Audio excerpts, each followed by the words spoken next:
What's up, YouTube? Welcome back to Celio's Network. Today we're looking at the results of the Chill Series number 24 online tournament held on play.limitlesstcg.com. This was a 400 plus person tournament held on a Wednesday night, March 24th, and we'll be looking at the results here today. And there's some pretty interesting results. Battle Styles continues to be influencing a pretty diverse metagame. I do think there are some early all-stars, but if we look back into the past, we always see these aggressive decks doing really well at the beginning of a metagame when nobody knows exactly what to play.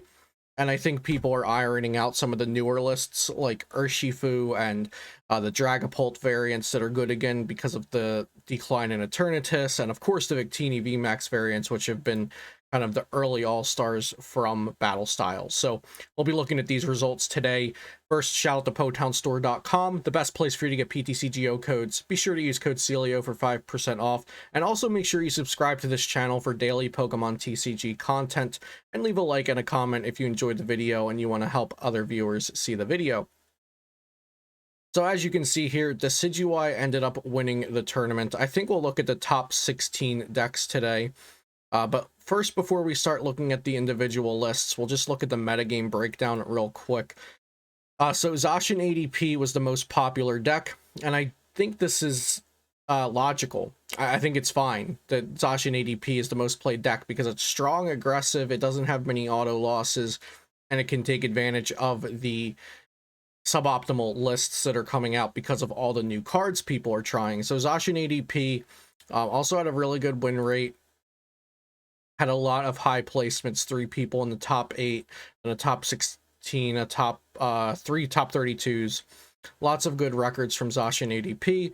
I think it's a logical choice for so many people to be playing this. Single Strike Urshifu had a pretty high population. I believe there was some sort of bounty for, you get extra prizes if you make top 8 with Single Strike Urshifu. Sometimes the Chill tournament does these bounties. Personally, I don't like the bounties, but they can do whatever they want. They're running awesome tournaments, so it's their choice. But I do think the Single Strike Urshifu population here was influenced a little bit by having a bounty. Victini vmax and Rapid Strike Urshifu were the next 3rd and 4th most popular. So Rapid Strike Urshifu has not been putting out the really impressive placements yet. The Empoleon V bug was just fixed on PTCGO like 12 hours after this tournament was over. So maybe Rapid Strike Urshifu gets a little bump by being able to properly use Empoleon V now. And Victini VMAX, as you know, that was the deck I played this past weekend in the Sunday Open and got top 8 there. And I think Victini VMAX is just a very, very aggressive card. Just like ADP Zacian, it's an aggressive card. It's easy to set up. The lists are fairly simple to make. And it takes advantage of all the other suboptimal stuff. So I just wanted to take that look at the top X number of decks here in the metagame, but of course, if you want to check out more, see all the statistics and whatnot, you can go to play.limitlesstcg and look at all of this stuff for yourself. So let's get into the deck lists. We'll start out at the top. We have Rogerio placing first with Decidueye, and I thought this was interesting because this Decidueye list is pretty similar to some Japanese lists I had seen prior to the regional phase of Players Cup 3, and I brought it up to my group about playing multiple Big Charm and multiple Weakness Guard in Decidueye as a counter to the Fire decks playing Volcanion, also Malolana. So the Malolana Big Charm Weakness Guard, something I saw in Japanese lists a few weeks back. And I thought it would be actually really good for this metagame as well. I haven't been able to play as much because of school, so I'm not able to experiment with decks in tournaments during the weekdays a lot at the moment. But this is a deck that I could see myself playing because I think it makes perfect sense on why it's doing so well. There are new decks that people don't want to put Decidueye counters and Zamazenta counters in, like, Single Strike Urshifu, Rapid Strike Urshifu. A lot of these just kind of fold to Decidueye, or some other decks fold to Zamazenta. So Decidueye just gets a lot of easy wins that way. Decidueye's main enemy has been Volcanion in all of the Centiskorch decks, and now even in the Victini VMAX decks. So Big Charm and Weakness Guard and Malolana takes care of that because Weakness Guard stops it from being knocked out by the Volcanion due to weakness, and then you can Malolana to heal it off and then just swing again. Of course, things like Fan of Waves and Giratina get around this, but if you set up multiple Decidueye, each with a Weakness Guard, you should be able to tank hits from a Volcanion with at least one of the Decidueyes.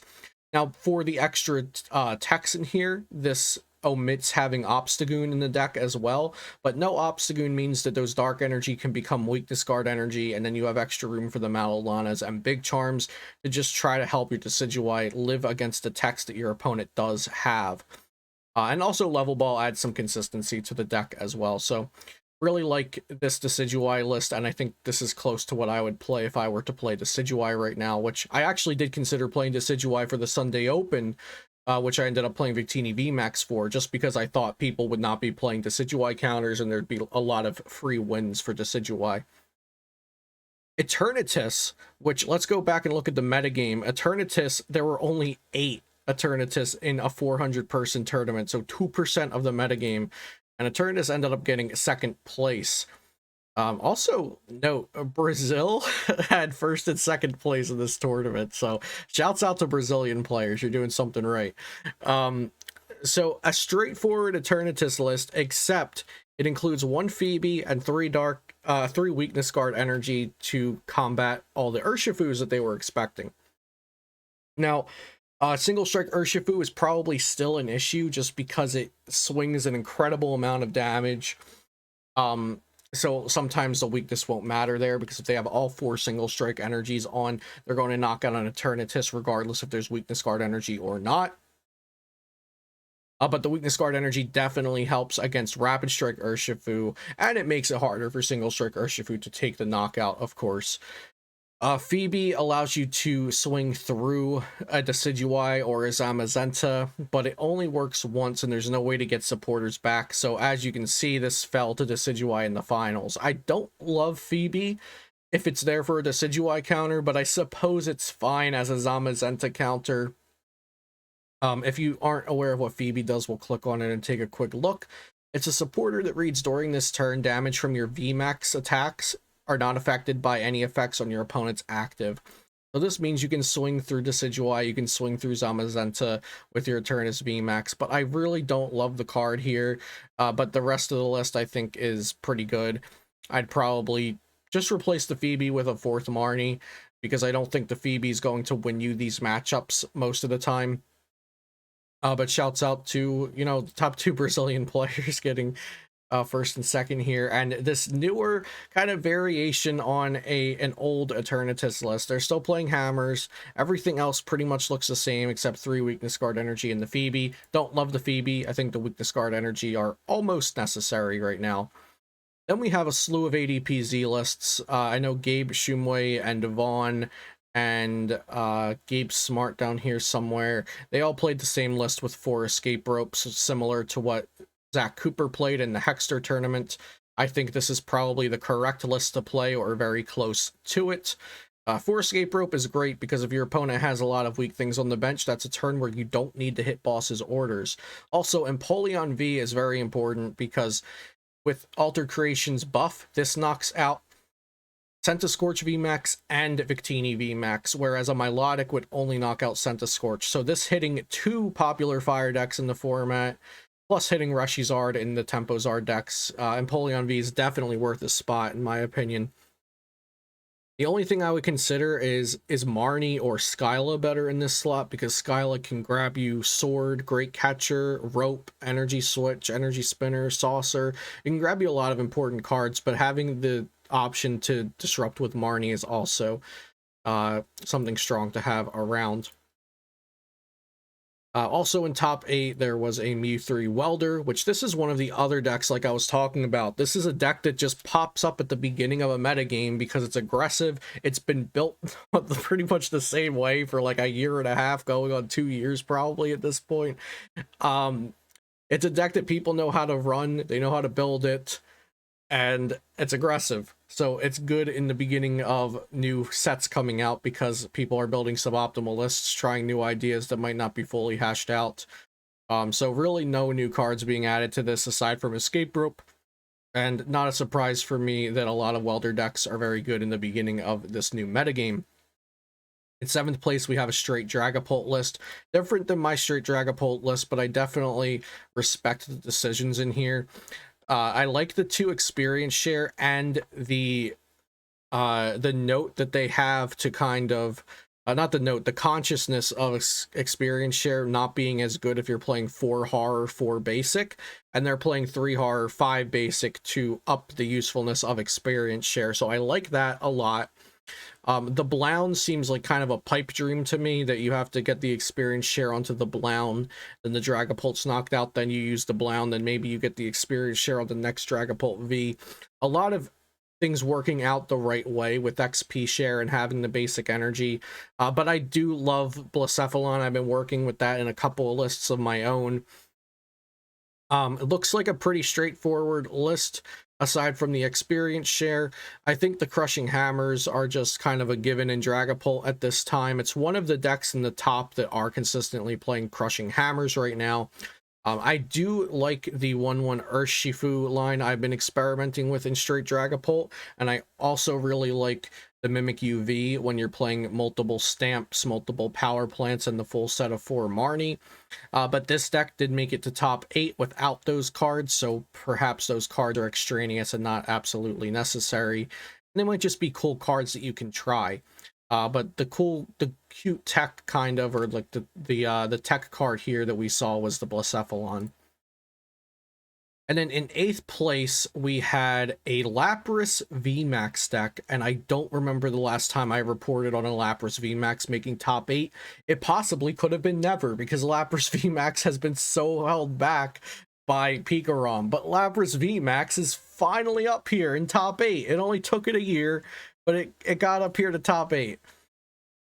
So Lapras VMAX with the Gmax pump attack, in case you all forgot what it did, because it's been a little while since we talked about this card. For 3 colorless energy, does 90 plus 30 more for each water energy. So if you slap like 6 water energy on this, you're swinging for 270 damage.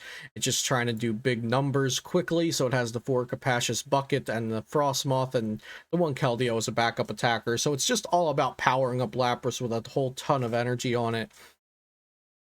And this was a card that I think was just really held back by Pikarom, because Pikarom was like 20% of the metagame sometimes, and you couldn't play a VMAX Pokemon that just gets one shot by Pikarom and one shot by Bolton and stuff. So awesome to see Lapras VMAX do well. We got Gustavo Wada with a kind of a Tempozard looking Victini VMAX deck. Actually, no, I take that back. It's not really a Tempozard looking deck. It kind of is, without the Tempo Zard. It has the Tempo, not the Zard. But a very cool Victini VMAX deck nonetheless. Only playing 3 Welder, taking into account that you don't need to play Welder a lot if you're not playing those backup attackers. So this does have similarities to the list that I played, but I did still use the 4 Welder because I was playing the Mewtwo's, the Rushizard, things like that. I like the high switching and high rope count, 3 switch, 3 rope. And I also like the 2 Fan of Waves. That was very useful for me in my experience. The Heat Fire energy is cool to bring Victini up to 330, so an Eternatus can't knock it out with just Dread End plus 4 goons. Not sure how relevant the Heat Fire energy is, but I think it's something cool to try out. Also seeing Kricketune get some love is very nice, because I think Kricketune's a good card. We have another Victini deck here. This one is fairly similar to Gustavo, so we won't take a closer look at that. We have a Blound deck here from Caleb Patton. Let's see if there's anything interesting going on here. Looks like a pretty run-of-the-mill Blound Tempozard Cracephalon kind of deal with a reset stamp thrown in, getting top 16. There was also a Centiskorch here. We'll look at Thomas Brophy's Centiskorch. Not much has changed. I know he's playing a Current's Focus now, which is a supporter that lets you draw until you have 6. Still playing the Fione, which I completely agree with. I think Fione is better than Rope in Centiskorch. We have another Centiskorch deck here, fairly similar.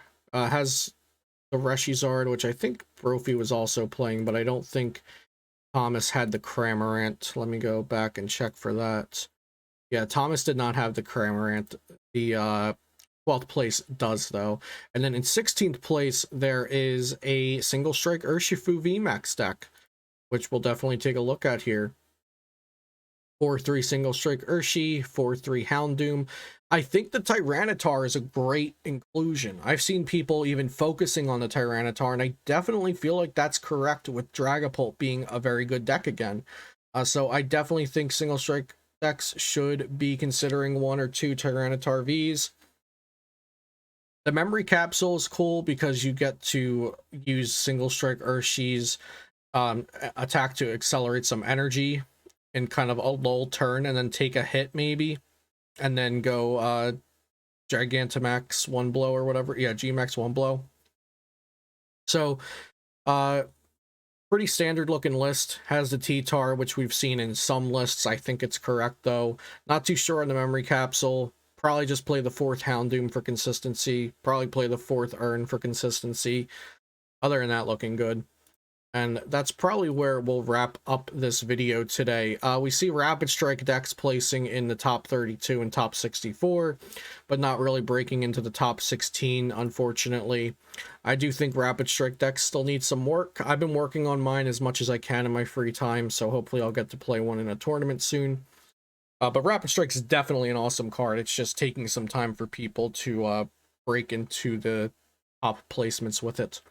So, hope you enjoyed this wrap-up of the Chill Series number 24 decks and the metagame, and kind of an analysis on why some of these decks are doing well. I think it makes perfect sense that Decidueye is doing well. I'm glad that people are sticking it through with Eternatus. Just because there's weakness going on doesn't mean you can't still play it. ADPZ makes sense, and I think it'll fall off a little bit more as other decks get stronger. Mu3 Welder, I definitely already see it falling off. Only 1 placement up here, whereas in previous tournaments we had multiple placements. Lapras VMAX, a cool deck to see doing well. I'm glad Dragapult's back in the game, because Dragapult is a thought-provoking card and plays differently than a lot of other decks. Victini VMAX is obviously strong. Scentiscorch VMAX is still obviously strong. Blound's still strong. Single Strike Urshi getting some love. So good results here. Good diverse metagame. Only thing that could be better is if these cards weren't VMAX Pokemon. The only bad thing here is that most of these cards are 3 prizers, and definitely still make the game more volatile, but the game has seen a noticeable improvement in diversity and actual game interaction with battle styles released. So, hope you enjoyed the video. Be sure to subscribe to the channel for daily Pokemon TCG content, and check out PotownStore.com for your PTCGO codes. And use 5% off to support the channel and support Potown Store and save yourself some money as well. Thanks for watching. Have a great day, and I'll see you next time here on Celio's Network.